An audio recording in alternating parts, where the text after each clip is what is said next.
we used to say in seminary all the time, I know Jesus said it because it's in red.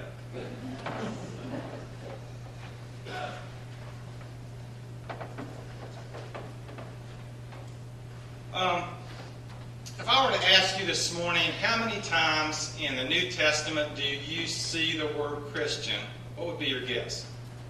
Anything, shout it out. A million. Okay. That's probably the high, so we'll work down from there. Okay. Anybody else? Maybe once, 7, 6, 20. Okay. Huh? None. So somebody say none? None. No. 3. That's a good number too, isn't it? 3. Okay. I got a wonderful theologian back here in the back whispering in my ear. All right, let me give you. The first one is at Acts 11:26, and in that particular passage is exactly what Mary just said. The disciples were first called Christians at Antioch. Now, who knows where Antioch is? Really? Where is it? Where the stones are all piled up and they think that. Oh. What country is it in? What country? Does anybody know what country it's in? Turkey, yeah. Do you know there are more Christian symbols, signs, and historic artifacts in Turkey than there are in all of Israel? Christian, not Jews, Christian. Okay, just slight fun. Okay, the second mention of it is at 26:28 in Acts as well too, and that's where Paul, he's run out of options on a court appeal, and so what they finally do is he said if I'm going to be heard anywhere else, he said I want to appeal it to Caesar. And then Festus, I love that name, Festus, I always think of Gunsmoke. Festus says, okay, to Caesar you shall go. And so he has to make his plea. And it's there when he's pleading to King Agrippa, where he just basically just lays out, a testimony, which is a great place to do in a court of law, a testimony of how he came to be from Saul to Paul. In other words, a Damascus Road experience. And at that point, King Agrippa says to him, he says, well, I suppose you're trying to make me a Christian in this short time. And then the third mention of it comes in 1 Peter. We don't know a lot about the community that Peter was writing to, but this we do know for certain, absolute certainty. It was probably one of the most persecuted of all the Christian communities that appear in the New Testament. And so Peter writes to them and he says, if you have to suffer as a Christian, do not be ashamed. That's it. 3 obscure little verses in the entirety of the New Testament for Christians. So what's a Christian? The definition of a Christian is basically this. And maybe this might be one of the more important things you'll hear today. It's a believer in, and then comes the word and in your mind I want you to underscore the word and about 20 times.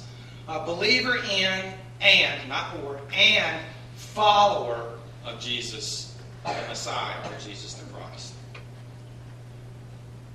I don't know about anybody in here but me. But I think that Jesus is the most exciting, dynamic, magnetic, outrageous, incredible person I have ever known. He's electrifying. He's absolutely electrifying. And see, before Christ, I call that my BC period, before I became a Christian, BC, I just assumed that those who said they believed in Him and followed Him would display some of those wildly attractive traits and characteristics of His engaging personality. I just assumed that. But mostly, I'm not talking about you guys, okay, so everybody can go, I'm not talking about y'all. I'm just talking about people when I was little and I met as Christians. Honestly, most of them seemed like they were rigid and stoic and honestly kind of lifeless. In the churches that I was drugged to or invited to by neighbors when they took me, The churches that I went into, just as an observation, as a child and then as a teenager, it just seemed like they were locked in on one or two of the attributes of the kingdom that Jesus brought when He came. And is that a problem? Yeah, I think that's a huge problem.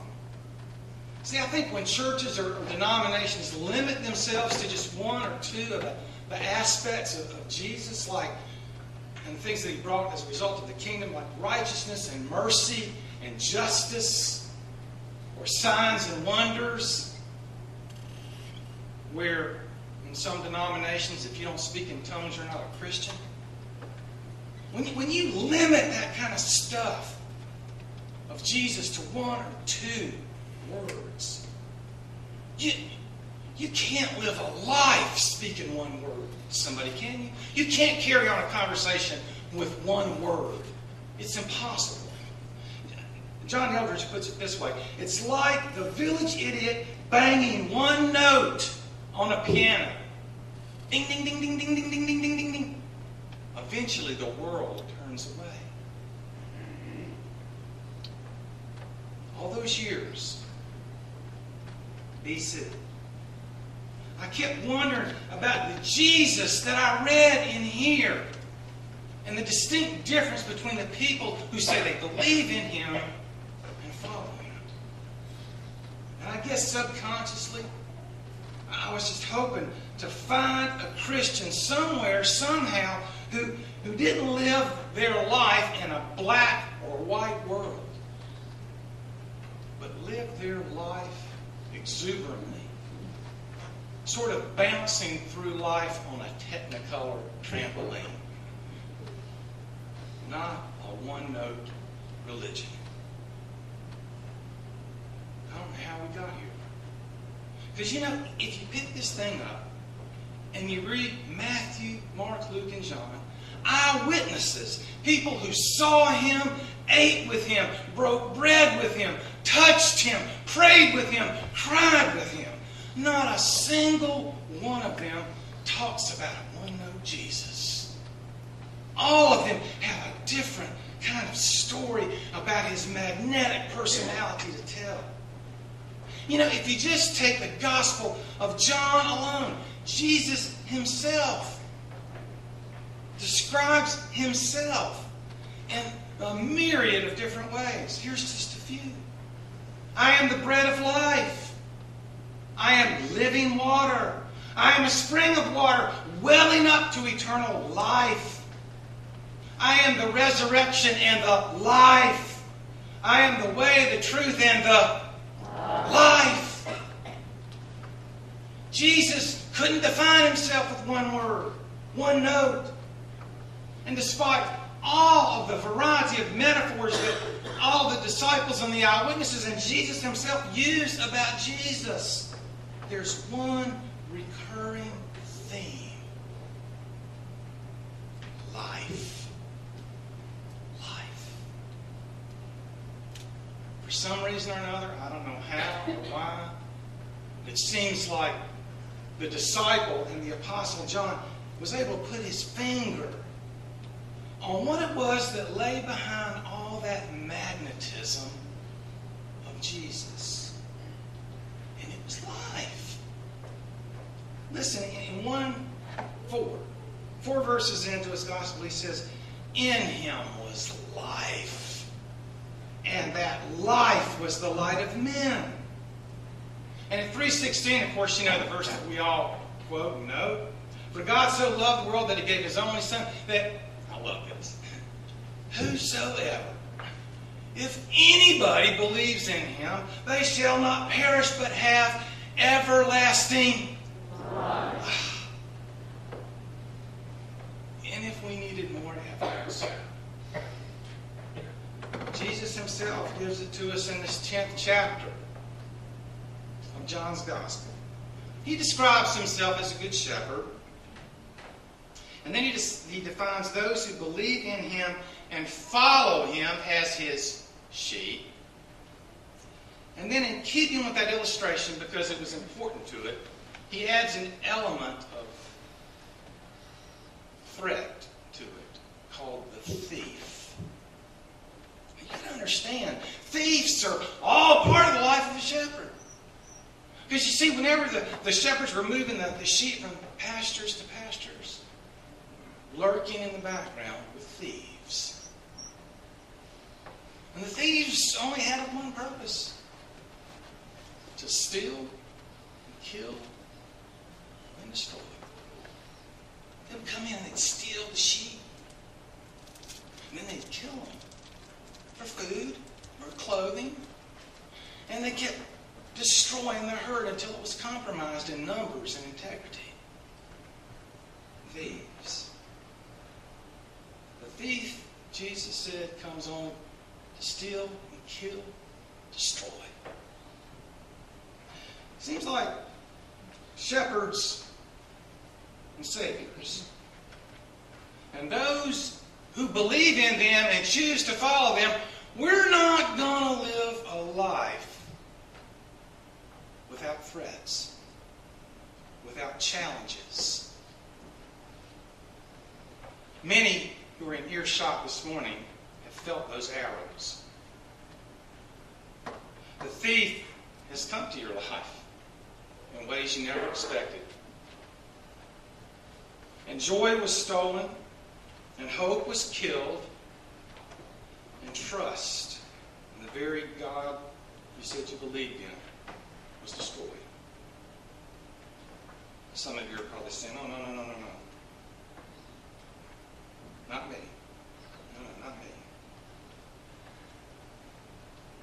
You know, it is by those very wounds that our living loses its life. And if you don't believe it can happen to you, I can tell you that it happened to one of the greatest personalities in all the Bible. John the Baptizer. In Matthew, we find this John the Baptizer who has, listen, he strode walked up and down all of the paths in and around Galilee. And people came out to him from all areas. And I guarantee you there wasn't a chief priest or a scribe or a Pharisee who didn't feel the breath of John up in their face, holding them to accountability. As they say, all good things must come to an end. John's time came, and they captured him, and they imprisoned him, and there in a deep, dark, dank cell with rats, John began to despair. The arrows started penetrating. One of his disciples visits him, and he has a conversation. He says, I want you to go back. I want you to ask my cousin this. Are you the one who was to come, or should we expect someone else? Go tell Jesus that. So he shows up. And he relays the message to Jesus. I would love to have seen the expression on Jesus' face, but Jesus just says this. Go back and tell John what you see. The blind receive sight, the lame walk, those who have leprosy are cured, the deaf hear, the dead are raised, and good news is preached to the poor. Make no mistake about it. The purpose of Jesus leaving the portals of heaven and the purity of heaven and squeezing down into teeny tiny embryonic form inside the womb of Mary was one point: life. I have come that they may have life and have it to the fullest. The offer is life. There are two words in the New Testament that describe life. One is called bios. It's just breathing in and out. It's just this fleshy body, eating, drinking, breathing, existing. That's where we get the word biology. The other word is Zoe. And that's the word Jesus uses. Zoe. Full of life and vitality. Spiritually and physically. It has maximized life. And Jesus says that we can have that to the fullest. I got a glimpse of that one day. This was a while back. I was at Oak Hill in Morganton. We were doing our vacation Bible school. And there was a family, young family. I'd gotten really close to the Floor family. And they were a young couple, and they had 3 children, 1 boy and 2 daughters. And they were all 2 years apart, so they were the stair steps, you know. And the little middle daughter, her name was Zoe. And she was the wildest, most uninhibited, freshest, crazy little girl I ever met in my life. And so we were down doing vacation Bible school, and I was doing something, I was in the hall, downstairs below the sanctuary. And it was summertime, it was hot, the door in the back was open. And Zoe comes bopping in. And, you know, you got to realize this girl is like about 6 or 7, gap tooth, you know, smiling. She comes in, you know, and I said, "Well, Zoe, what about your bad self?" And she just caught this little attitude, and she threw her hand up. She said, "Talk to the hand." And she tossed right on, and as she was tossing, walking behind me, she took her head, she just threw her head back. I died laughing. So a little while later, I ran into her dad. I said, "Red, you won't believe what your daughter just said to me." And he said, "Which one?" I said, "Zoe." And I told him, and I said, "You just named her perfectly." He said, "What do you mean?" I said, "Do you know what the word Zoe means?" He goes, "No." He said, "We just like the name." I said, "It means life. Maximize life to the full." And he looked at me and he smiled and he said, "Oh, Zoe." I said, "That's it. That's it." You know, for Christians, you know, those of us who not only believe, but intend to follow Jesus, this Zoe life is always a contested life. The thief comes only to steal, kill, and destroy. I have come that they might have life. You know what bothers me about that verse? That they may have. May have. This vitalized, maximized to the fullest kind of life that Jesus is talking about is a constant choice. It's a choice that we make when the arrows hit us. When joy and hope and trust are slowly being stolen or killed or destroyed within us. See, it seldom, if ever, happens all at once. It happens little by little, day by day, relationship by relationship, ugly word by ugly word, layer on top of layer, until one day you find that your living has lost its life. It's what the poets often term as the winter of our discontent. And when I'm feeling that, and I feel it just like you do, it helps me to remember that Jesus, whom Peter defined with these words, the author of life, lived the same contested life that you and I are living every day. And yet somehow his living never lost its life.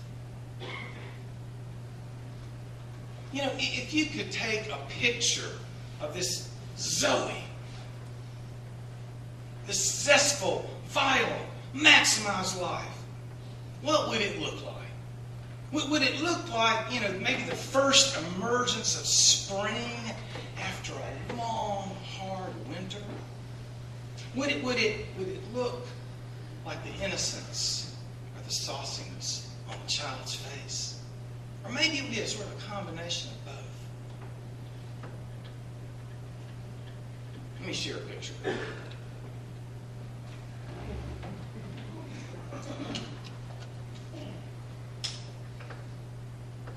There's a story with this picture.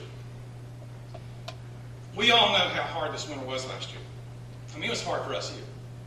But for our son-in-law and our daughter and our granddaughter, it was awful in Chicago. I mean, the snow piled up and there were weeks, sub-zero temperatures. And they had this tiny little apartment. And Riley was just beginning to learn how to walk. He's kind of trapped in there, you know? I mean, you can only take, if you took her out, you had to put so many clothes on her, you know, if you ever drop her, you couldn't get her back up. And it was just awful, you know? And so we invited them to come down, and they came in March.